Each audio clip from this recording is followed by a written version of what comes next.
Hello students, आपका स्वागत है मैथ्स हुई इजी में। मैं उम्मीद करता हूँ मैंने अब तक आपको जो पढ़ाया है वो आपको समझ में आ रहा है। अगर मेरा पढ़ाना आपको समझ में आता है तो इस चैनल को ज़्यादा से ज़्यादा शेयर करिए, लाइक करिए और सब्सक्राइब करिए। और इससे भी ज़रूरी जो नीडी स्टूडेंट्स हैं उनको इस चैनल के बारे में बताइए। आइए, हम कर रहे थे अपनी एक्सरसाइज 9.3 ज्योमेट्रिक प्रोग्रेशन। उसमें हमने क्वेश्चन नंबर 1 to 10 किए थे। आज हम डिस्कस करते हैं क्वेश्चन नंबर 11 ऑनवर्ड्स। तो देखिए, क्वेश्चन नंबर 11 में हमें क्या करना है, हमें इवेल्युएट करना है sigma k is equal to 1 to 11। तो लिखते हैं सवाल को, sigma k is equal to 1 to 11 2 plus 3 to the power of k, 2 plus 3 to the power of k। तो ये हमें क्या करना है, इवेल्युएट करना है। तो इसका सिग्मा का क्या मतलब है, समेसन। समेसन का मतलब k की वैल्यू हम डालते जाएंगे 1 से लेके 11 तक और सारे टर्म्स हमें ऐड करने हैं। तो देखिए इसकी वैल्यू क्या निकल के आएगी। दिस इज़ इक्वल टू, सबसे पहले हम k की वैल्यू 1 डालेंगे तो हमें ब्रैकेट में मिलेगा 2 plus 3 to the power of 1 that is 3 plus दूसरा टर्म लिखिए, आपको मिलेगा 2 plus 3 स्क्वायर। इसी तरीके से तीसरा टर्म लिखिए, आपको मिलेगा 2 plus 3 क्यूब। अब ये समेसन आपका, ये सम आपका चलते चले जाएगा जब तक कि आपको 2 plus 3 to the power of 11 नहीं मिल जाता है। तो इतने सारे टर्म्स हमें, ये कितने टर्म्स हो गए, 1 2 3, इस तरीके से ये हमारे पास 11 टर्म्स हो गए हैं। इनको हमें ऐड करना है। अब आप देखिए इनको हम ऐड कैसे करेंगे। इंडिविजुअली हमें 3 square, 3 cube, 3 to the power of 4 को ओपन नहीं करना है। हर ब्रैकेट में से आप 2 को निकाल लीजिए तो हमें कितना मिल जाएगा, 2 plus 2 plus 2 अप टू 2। ये कितने टर्म्स हो गए हैं, ये 11 टर्म्स हो गए हैं। प्लस 3 वाले टर्म्स आप एक ब्रैकेट में डाल दीजिए, 3 plus 3 square plus 3 cube and so on up to 3 to the power of 11। अब ये 11 टर्म्स हैं क्योंकि हमारे पास 11 ब्रैकेट्स मिले थे। तो इसका मतलब ये कितना हो गया, 2 into 11। तो ये बन जाएगा 2 into 11, इसका एडिशन 2 into 11 प्लस, अब ये वाला जो ब्रैकेट है सेकेंड ब्रैकेट, ये ज्योमेट्रिक प्रोग्रेशन है जिसका फर्स्ट टर्म भी 3 है और कॉमन रेशियो भी 3 है, क्योंकि 3 स्क्वायर 9 होता है, 9 डिवाइडेड बाई 3 भी 3 आ जाएगा। तो इसके अंदर आप ज्योमेट्रिक प्रोग्रेशन का फॉर्मूला लगा दीजिए जो अब आपको मालूम है। सम का फॉर्मूला, ए आपने लिखा 3 r to the power of n, मतलब हो गया 3 to the power of 11 minus 1 divided by 3 minus 1 r minus 1। तो देखिए हमें कितना मिल जाएगा, 2 into 11 हो गया 22 प्लस ये 3 minus 1 2 आ जाएगा, तो इसको हमने लिख दिया 3/2 multiplied by 3 to the power of 11 minus 1। तो ये हमारा क्वेश्चन नंबर 11 के अंदर आंसर हो गया है। आइए अब हम डिस्कस करते हैं क्वेश्चन नंबर 12 को। तो देखिए क्वेश्चन नंबर 12 हमारा क्या है। क्वेश्चन नंबर 12 है, the sum of first 3 terms of a GP is 39/10। Sum of first 3 terms 39/10 and their product is 1। Find the common ratio and the terms. देखिए जीपी के अंदर जब भी हमें 3 टर्म्स का प्रोडक्ट दे रखा होता है तो हम अपने नंबर्स क्या लेते हैं, let the numbers are, let the numbers are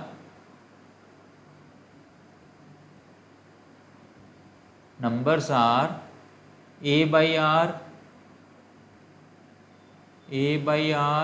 a and ar। हम a स्क्वायर नहीं लेते हैं क्योंकि अगर उस तरीके से अगर हम नंबर्स को लेंगे तो हमारा सिंप्लीफिकेशन या कैलकुलेशन बहुत मुश्किल हो जाएगा। जब हमें प्रोडक्ट दिया होता है तो हम इस तरीके से नंबर्स लेते हैं, क्योंकि इनको मल्टीप्लाई करेंगे तीनों नंबर्स को तो आर आर कैंसिल आउट हो जाएगा और हमें ए क्यूब की वैल्यू मिल जाएगी। तो इसी तरीके से अगर 5 नंबर हमें लेने हो जिनका प्रोडक्ट दे रखा हो तो ए बाई आर स्क्वायर इधर आ जाएगा और इधर आ जाएगा ए आर स्क्वायर। तो इस तरीके से हम नंबर्स को सिलेक्ट करते हैं।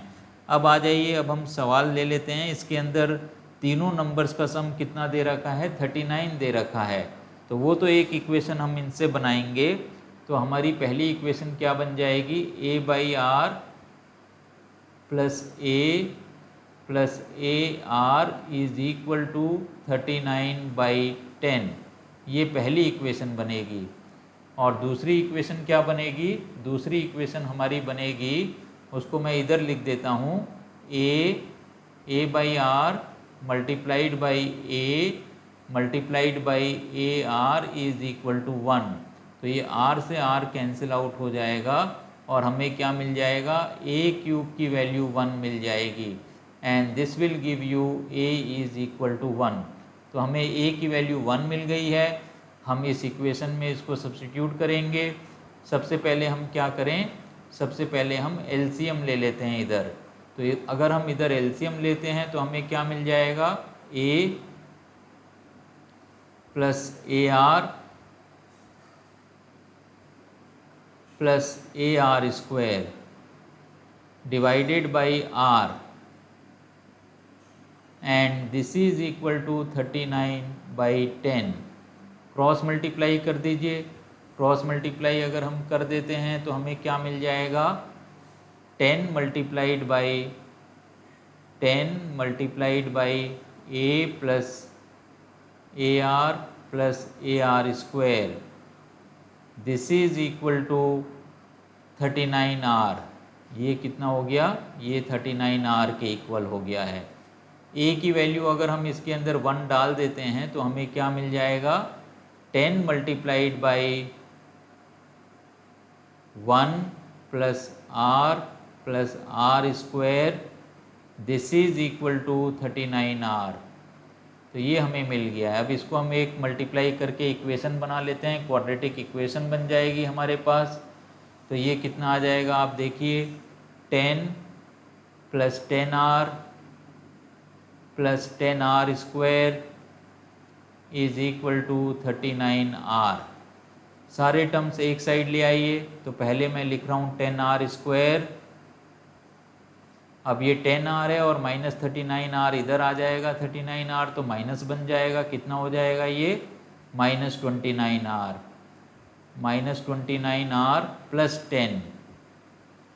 Plus 10 is equal to 0। इस क्वाड्रेटिक इक्वेशन को हमें सॉल्व करना है। तो 10 इंटू 10 100 बनता है। माइनस 29 को इस तरीके से ब्रेक करना है कि सम माइनस 29 बने रहे और प्रोडक्ट कितना बन जाए, प्रोडक्ट हमारा बन जाए 100।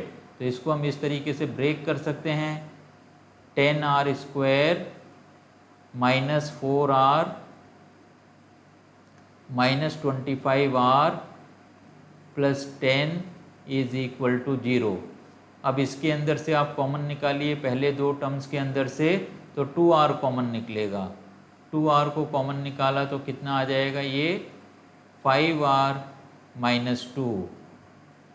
अब इधर से आप माइनस भी कॉमन लीजिए और 5 भी कॉमन लीजिए। हमने 5 भी कॉमन ले लिया है, तो 5R minus 2 is equal to 0।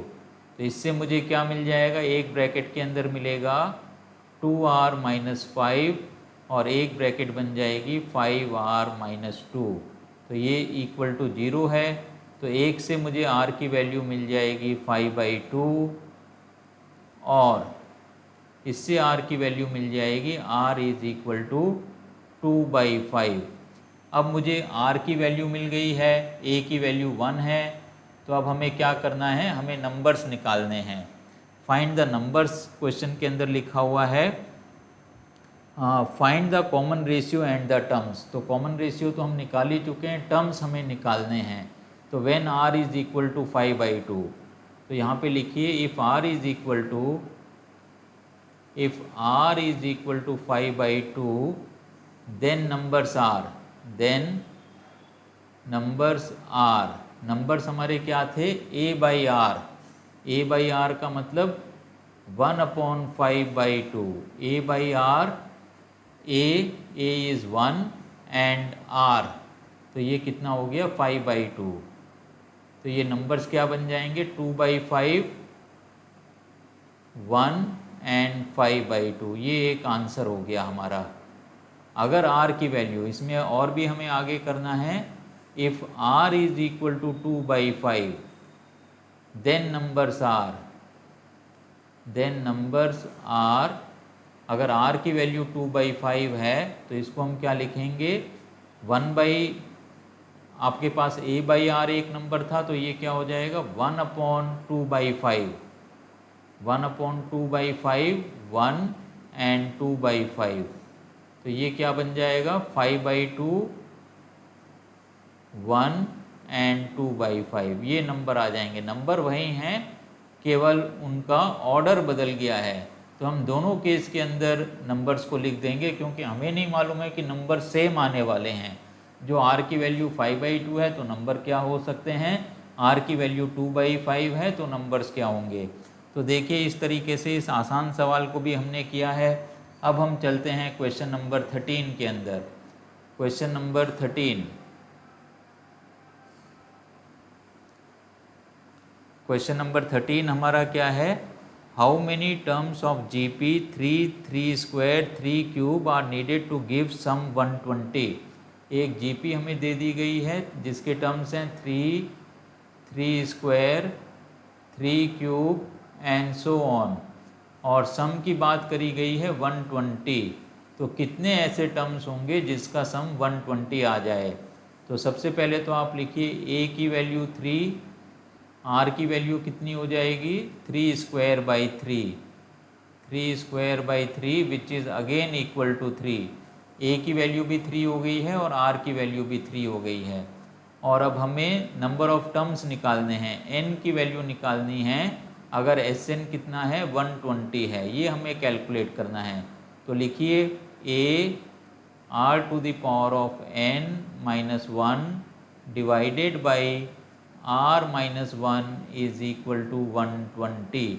a की वैल्यू डाल दीजिए 3 मल्टीप्लाइड बाई r की वैल्यू भी 3 है, 3 to the power of n minus 1 divided by 3 minus 1। तो ये कितना आएगा आप देखिए 3 multiplied by 3 to the power of n minus 1 divided by 2, this is equal to 120। अब क्या करोगे आप, 3 से तो इसको काट लीजिए, 3 1 जा 3 इंटू 40 हो गया ये। तो यहाँ मुझे मिल जाएगा कितना 3 to the power of n minus 1 is equal to 80। 3 to the power of n minus 1 is equal to 40 into 2 80, या हम लिख सकते हैं 3 to the power of n is equal to 81। 81 क्या होता है 3 to the power of 4, 3 to the power of n is equal to 3 to the power of 4। अब base same है, पावर्स को अगर हम इक्वेट कर लेते हैं तो हमें क्या मिल जाएगा n इज इक्वल टू 4।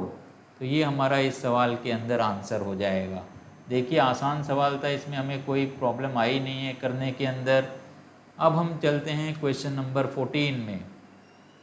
तो ये है क्वेश्चन नंबर 14। देखिए क्वेश्चन नंबर 14 हमारा क्या है।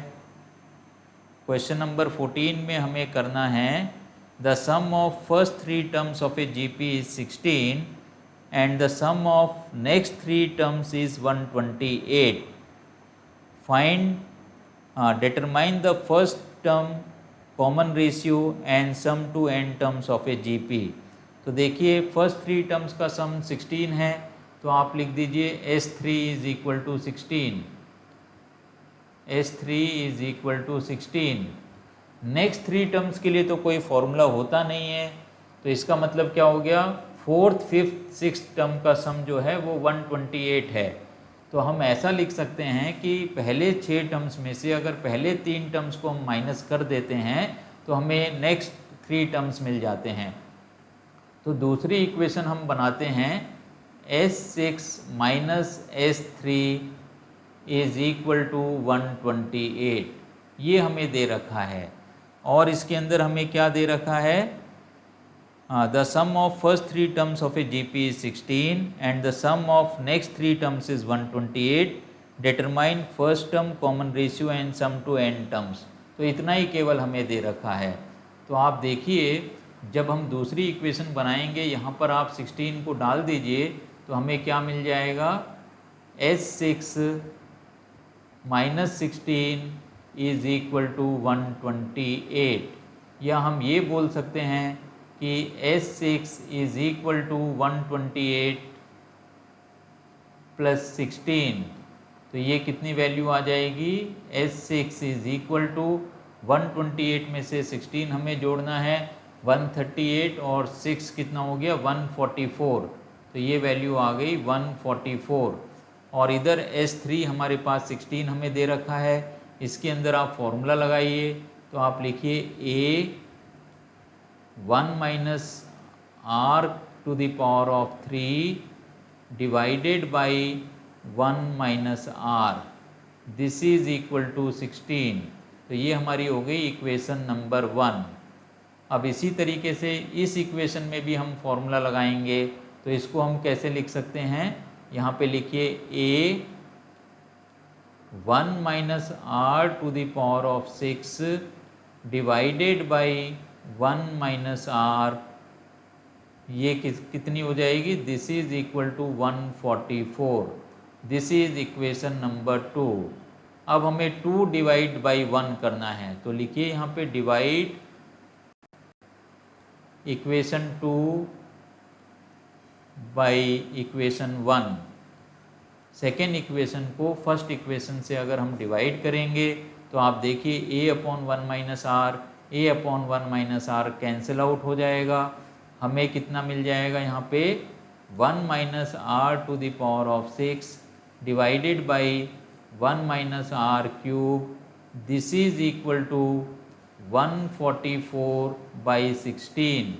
अब इसको आप फैक्टराइज कर लीजिए तो ये बन जाएगा 1 minus R cube multiplied by 1 plus R cube divided by 1 minus R cube.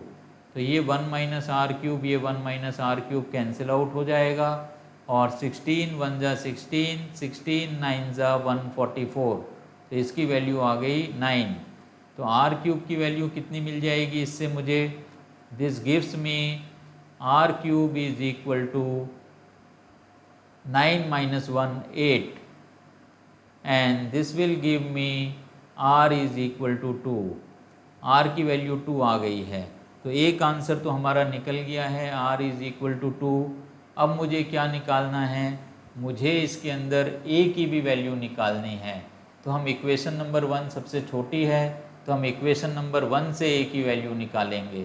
तो यहीं पे हम करना शुरू कर देते हैं from equation 1। From equation number 1 a लिखिए आप 1 माइनस 2 क्यूब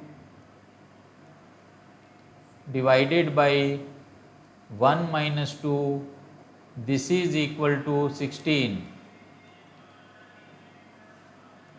a 2 क्यूब 8 होता है, तो ये हो गया 1 minus 8 is minus 7 divided by minus 1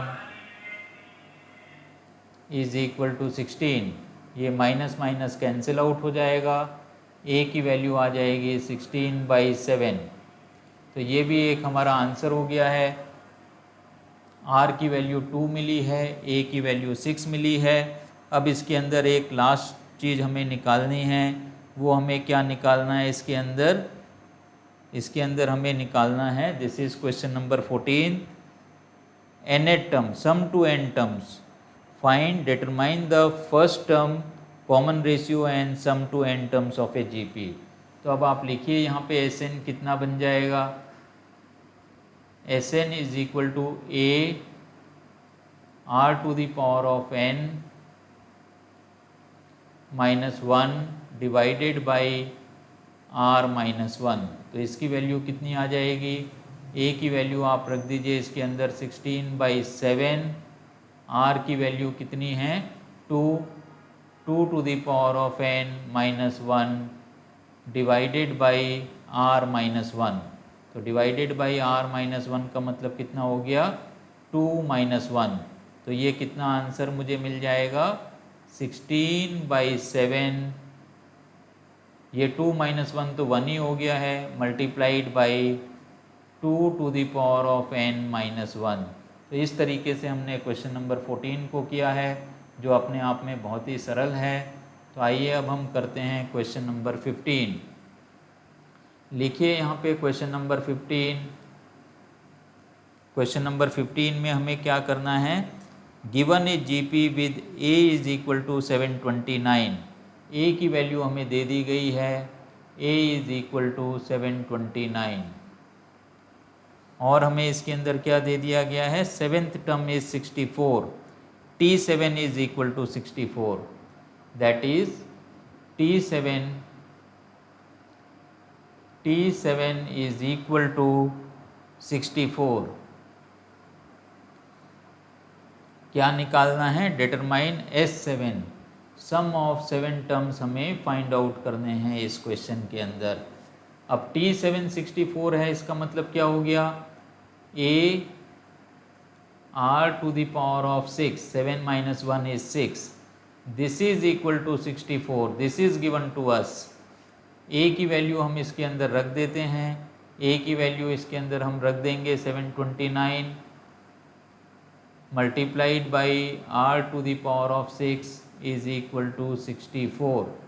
तो इससे मुझे कितना मिल जाएगा, r to the power of 6 is equal to 64 divided by 729।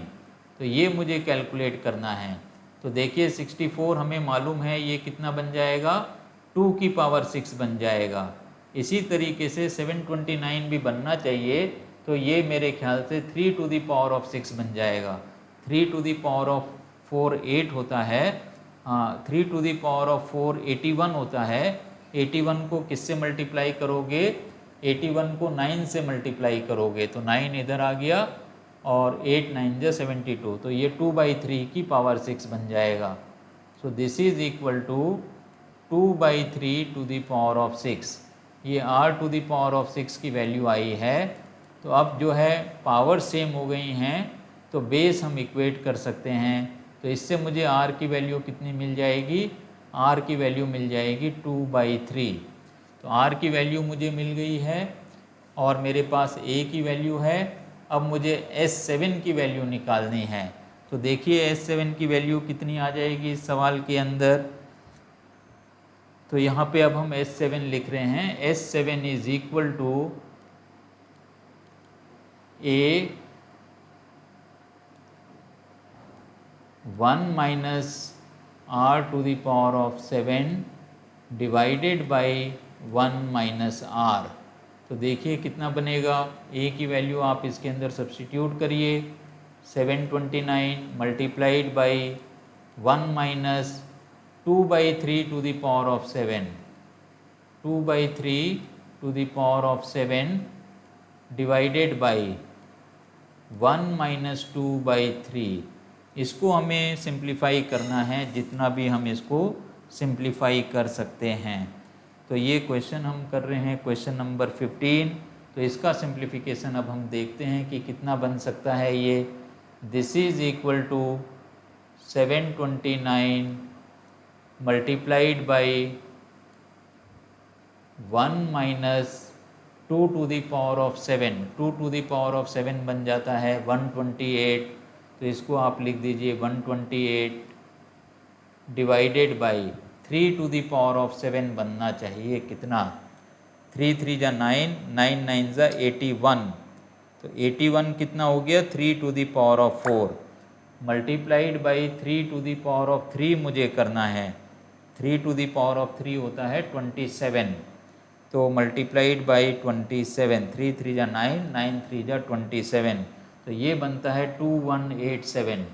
तो यहाँ मैंने लिख दिया 2187 होल डिवाइडेड बाई, ये बन गया 3, 3 माइनस 2 1, 1/3। तो ये आ गया 1/3 डिवाइडेड बाई 1/3। तो अब ये 1/3 भी किधर चले जाएगा, ऊपर चले जाएगा। तो ये कितना बन जाना चाहिए, 729 इंटू 3। तो इसको आप लिखिए 729 इंटू 3 इंटू मल्टीप्लाइड बाई आपको क्या करना है 2187 माइनस 128 डिवाइडेड बाई 2187। तो इसको मुझे काटना है। ये देखिए 2187 कितना था, 2187 जो हमें एक्चुअली में मिला था वो 3 टू दी पावर ऑफ 7 मिला था। तो इसको अगर हम काटेंगे तो ये भी 729 इंटू 3 भी मेरे ख्याल से 2187 आ सकता है। इसको एक बार चेक कर लेते हैं। 729 मल्टीप्लाइड बाई 3 2187। तो ये पूरा की पूरा आपका कैंसिल हो जाएगा 729 इंटू 3 और ये 2187 कैंसिल आउट हो जाएगा। तो कितना बच गया 2187 माइनस 128। तो ये आता है 2059। तो आंसर विल बी 2059। तो इसमें कैलकुलेशंस जीपी के अंदर थोड़े बड़े हो जाते हैं, तो इनको हमें केयरफुली करना है जिससे कि कैलकुलेशंस हम गड़बड़ ना कर दें। आइए अब क्वेश्चन नंबर 15 के बाद हमें करना है क्वेश्चन नंबर 16। तो देखिए क्वेश्चन नंबर 16 क्या है हमारे पास। Question number 16, find a GP for which sum of first two terms is -4। तो पहले दो टर्म्स का सम हमें दे रखा है, वो कितना दे रखा है, -4 दे रखा है। तो पहले दो टर्म्स जीपी के क्या हो जाएंगे, a प्लस AR, दूसरा टर्म AR होता है। तो इन दोनों का सम कितना दे रखा है, -4 दे रखा है। Question number 16, sum of first two terms is -4 and fifth term is 4 times the third term. तो इसमें से a को भी पहले हम कॉमन निकाल लेते हैं। तो मुझे मिल जाएगा 1 plus R, this is equal to -4। ये हमारी इक्वेशन नंबर 1 बनी है। अब इसके अंदर दे रखा है फिफ्थ टर्म, तो ये हो गया T5। तो देखिए फिर से सवाल को पढ़ लीजिए। Fifth term is 4 times the third term is equal to 4 times T3। तो ये दूसरी इक्वेशन इससे बनेगी। T5 कितना बन जाता है, T5 का मतलब होता है AR to the power of 4 and this is equal to 4 multiplied by AR square. T3 is AR square. तो अब आप देखिए A से A हम कैंसिल कर देंगे और एक R स्क्वायर इधर R स्क्वायर से कैंसिल हो जाएगा।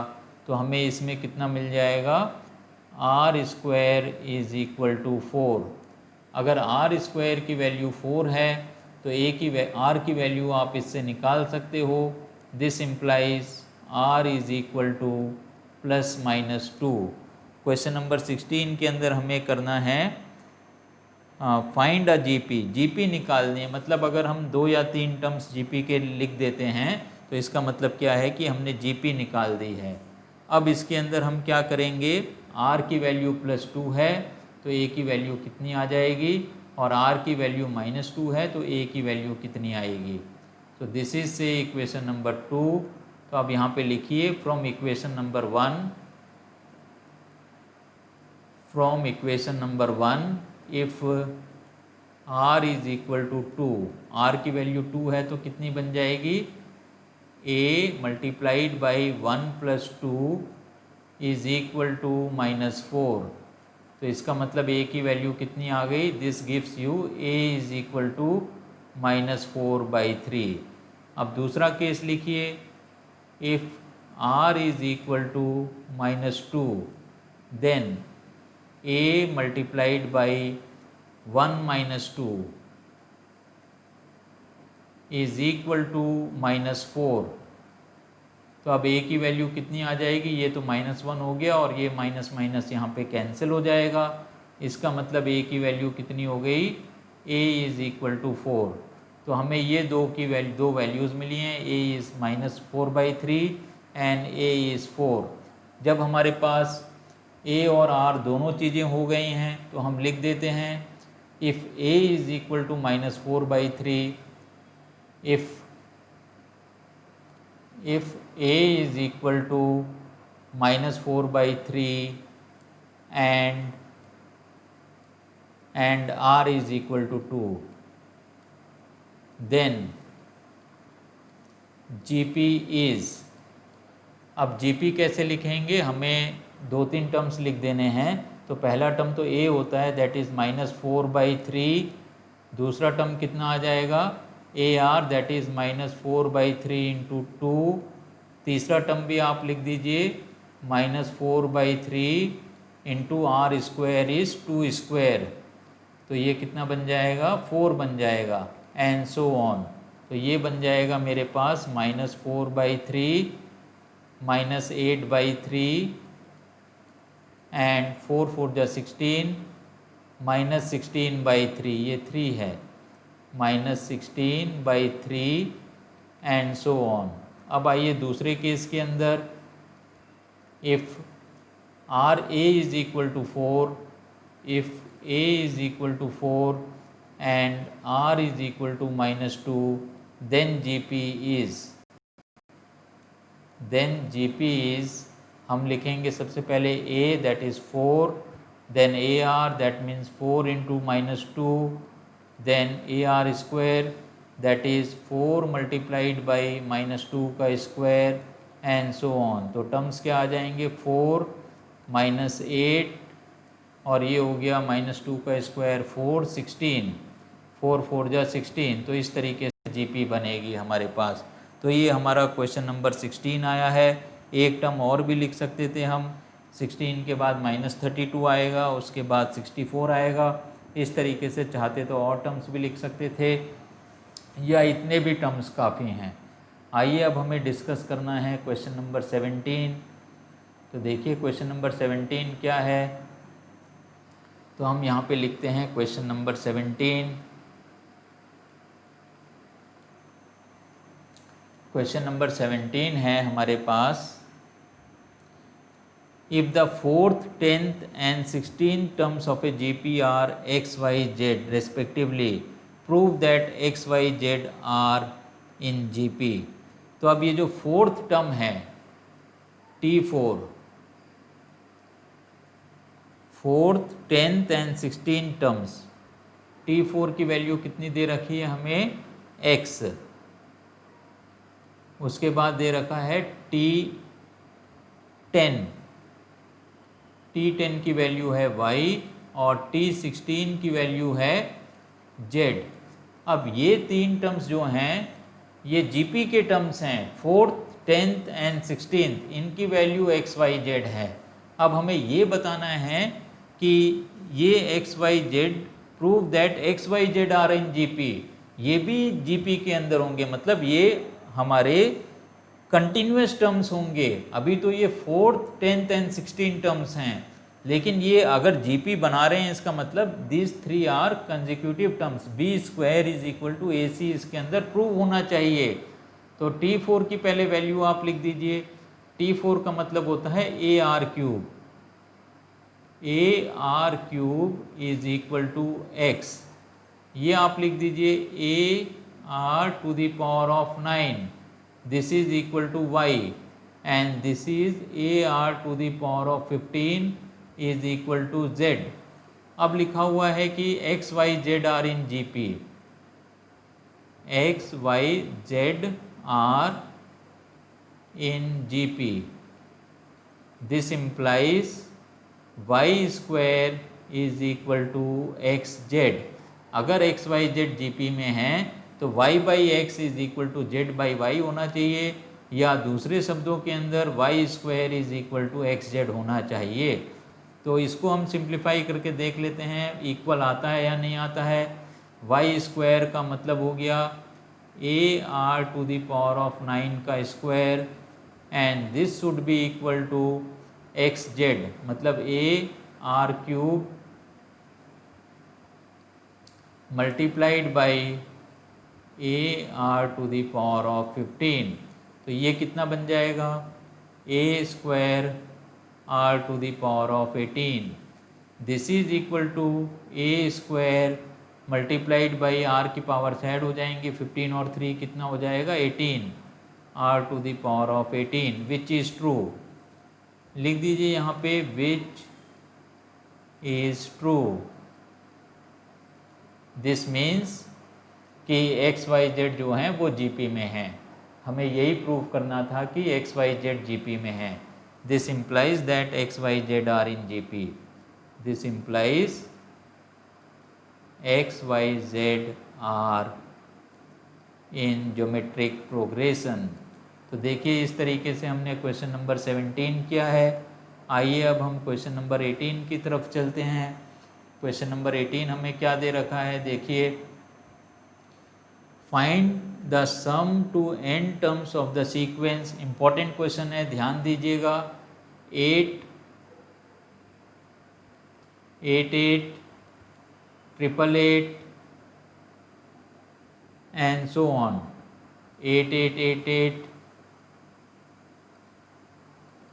And so on. तो हमें क्या निकालना है इसके अंदर, find sum to n terms of the sequence. तो यहाँ पे आप लिखिए Sn is equal to 8 plus 88 plus 888 plus plus plus plus plus so on up to n terms, up to n terms. ये n टर्म्स का sum है। तो देखिए स्पेशल क्वेश्चन है। पहले स्टेप के अंदर हम सब में से 8 को बाहर कॉमन निकालेंगे, तो हमने 8 कॉमन निकाल लिया, तो कितना बचेगा 1 plus 11 plus 111 and so on up to n terms. n terms का ये सम है। अब क्या करेंगे हम, अब फिर से एक स्पेशल चीज़ इसके अंदर करना है। 9 से आप इधर डिवाइड कर दीजिए और अंदर बराबर करने के लिए 9 से मल्टीप्लाई हो जाएगा। तो 9 plus 99 plus 999 and so on up to n terms. अब देखिए अब हमें क्या करना है, अभी सारे ये स्पेशल स्टेप्स हैं। 8/9, इस 9 को आप लिखिए 10 - 1 जो हम लिख सकते हैं, प्लस 99 को लिखिए 100 - 1 मतलब 10 स्क्वायर माइनस 1 हो गया है ये, प्लस 999 को लिखिए आप 1000 - 1 दैट इज़ 10 क्यूब माइनस 1। इस तरीके से करते करते लास्ट वाला जो हमें मिलेगा वो कितना मिलेगा, चूँकि n टर्म्स हैं इसीलिए 10 to the power of n - 1 ये हमें मिलेगा। अब आप देखिए ये n ब्रैकेट्स हैं, n ब्रैकेट्स हैं, इसका मतलब क्या हो गया, यहाँ पे तो हम 8/9 लिख देते हैं। 8/9 मल्टीप्लाइड बाई ये 10 वाले टर्म्स को इकट्ठा कर लेते हैं, 10 plus 10 square plus 10 cube and so on up to 10 to the power of n। अब ये -1 - 1 ये कितने टाइम्स हैं, ये भी n टाइम्स हैं, तो ये कितना बन जाएगा -n। तो ये हमारा सम निकल के आ रहा है। तो अब आप देखो 8/9 ये जीपी बन जाएगी जिसका फर्स्ट टर्म 10 है और कॉमन रेशियो भी 10 है। तो इसमें हम जीपी का फॉर्मूला लगा देते हैं, a r to the power of n -1 divided by r -1 that is 10 - 1 और यहाँ पे -n। इसको हमें सिर्फ अब सिंप्लीफाई करना है, तो ये 10 - 1 9 बन जाएगा और एक 9 इधर भी है, तो हम इस तरीके से इसको लिखें 8/9 multiplied by 10 to the power of n - 1 -9n divided by 9। LCM ले लिया है इधर, तो ये कितना बनेगा 9 9 81 बन गया। तो इसको हम लिख सकते हैं 8 डिवाइडेड बाई 81 मल्टीप्लाइड बाई इसको चाहो तो आप मल्टीप्लाई कर लीजिए 10 to the power of n plus 1 minus 10 minus 9n। तो ये हमारा इसके अंदर क्या हो जाना चाहिए, ये हमारा इसमें आंसर हो जाना चाहिए। या इसको हम इस तरीके से भी कर सकते हैं, इतना हम छोड़ सकते हैं, दिस इज़ गुड इनफ। 10 को चाहते तो हम यहाँ से कॉमन निकाल सकते थे, तो ये 80/81 हो जाता और यहाँ पे 10 to the power of n minus 1 हो जाता है ये। और इधर हम लिख देते, जब हम 81 कॉमन निकाल लेते यहाँ से तो n बचता, तो ये हो जाता 8/9, 8/9n। तो इस तरीके से भी हम लिख सकते हैं या इतना भी हम छोड़ सकते हैं। तो इस तरीके से हमने क्वेश्चन नंबर 18 को किया है। अब हम चलते हैं क्वेश्चन नंबर 19 के अंदर। क्वेश्चन नंबर 19 देखिए, क्वेश्चन नंबर 19 हमारा क्या है। क्वेश्चन नंबर 19 के अंदर find the sum of the products of corresponding terms of the sequences 2, 4, 8, 16, 32। एक सीक्वेंस दे दी गई है जिसके टर्म्स हैं 2, 4, 8, 16, 32।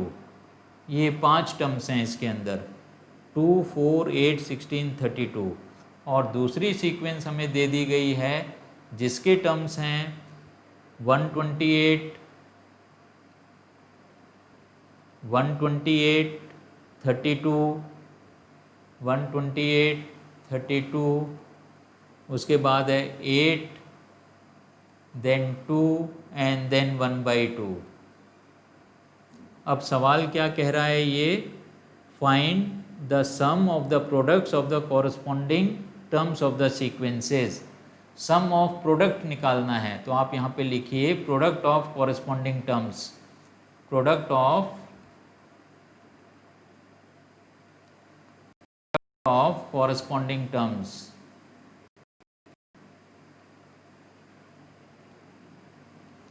प्रोडक्ट ऑफ कॉरस्पॉन्डिंग टर्म्स, ये कितना बनेगा product of corresponding terms. Product of corresponding terms बनेगा हमारे पास 2 × 128। अब ये कितना बन जाएगा 4 × 32। अब तीसरा टर्म बनेगा 8, चौथा टर्म बनेगा 16 × 2, पांचवा टर्म बनेगा 32 × 1/2 में मल्टीप्लाई करना है। तो ये हमें क्या मिलेंगे, अगर 128 को 2 से मल्टीप्लाई करते हैं तो ये कितना बन जाएगा 256, 256, 256। 32 को 4 से मल्टीप्लाई करिए तो 4 2 जा 8 आता है, 4 3 जा 12, 128। 256, 128, 8 × 8 is 64, and then 16 × 2 is 32, and 32 divided by 2 is 16। तो ये हमारे पास टर्म्स आ गए हैं। इनका हमें क्या निकालना है, सम निकालना है। सम के लिए हमें क्या क्या ज़रूरत पड़ती है, ए। तो ए को हम लिख सकते हैं 256। अब हमें लिखना है आर, तो आर कितना बन जाएगा, आर इज़ 128 डिवाइडेड बाई 256। तो ये आ जाएगा 1/2। तो आर की वैल्यू हो गई 1/2। अब आपको सम निकालना है, मतलब S5 निकालना है। तो A 1 minus r to the power of 5 divided by 1 minus r। तो ये मुझे सिंप्लीफाई करना है। तो इसको a की वैल्यू डाल दीजिए 256 multiplied by 1 minus 1/2 to the power of 5 divided by 1 minus 1/2। तो ये मुझे कैलकुलेट करना है और इसको कैलकुलेट करके लिखना है। 1 माइनस 1/2 1/2 आएगा, तो ये बन जाएगा 256 × 2। तो इसको आप लिख दीजिए 256 मल्टीप्लाइड बाई 2, और ब्रैकेट के अंदर कितना आ जाएगा 1 minus 1/32, 2 to the power of 5 32 होता है। इसको और सिंप्लीफाई करना है तो ये कितना बन जाएगा 256 मल्टीप्लाइड बाई 2, ब्रैकेट के अंदर ये बनेगा 32 है, ये 3 स्क्वायर नहीं है, दिस इज़ 32, 32 माइनस 1 तो ये हो गया 31, 31 डिवाइडेड बाई 32 तो नीचे आ गया 32। तो इस 32 को 256 से आप काट दीजिए तो देखिए कितना आना चाहिए, 256 डिवाइडेड बाई 32 तो ये आता है 8। तो 32 इंटू 1 एंड 32 यहाँ पे 8 टाइम्स जाएगा तो ये बन गया 8 इंटू 2 16, 16 इंटू 31। तो ये अब मुझे कैलकुलेट करना है कि ये कितना होता है। तो 16 मल्टीप्लाइड बाई 31 ये आता है 496। तो इस सवाल का आंसर कितना हो गया 496। तो इस तरीके से हमने क्वेश्चन नंबर 19 को किया है। अब हम क्वेश्चन नंबर 20 करते हैं। देखिए क्वेश्चन नंबर 20 हमें क्या दे रखा है। तो क्वेश्चन नंबर 20 है, show that the products of the corresponding terms of the sequences A R square A R square and so on AR to the power of n minus 1। और ये इसके बाद भी सीक्वेंस इतनी है ये, और एक और सीक्वेंस दे रखी है हमें। वो सीक्वेंस क्या है, capital A R square and so on AR to the power of n minus 1 forms a GP and find common ratio so that the products of the corresponding terms। तो यहाँ पे लिखिए product of corresponding terms, product of corresponding terms.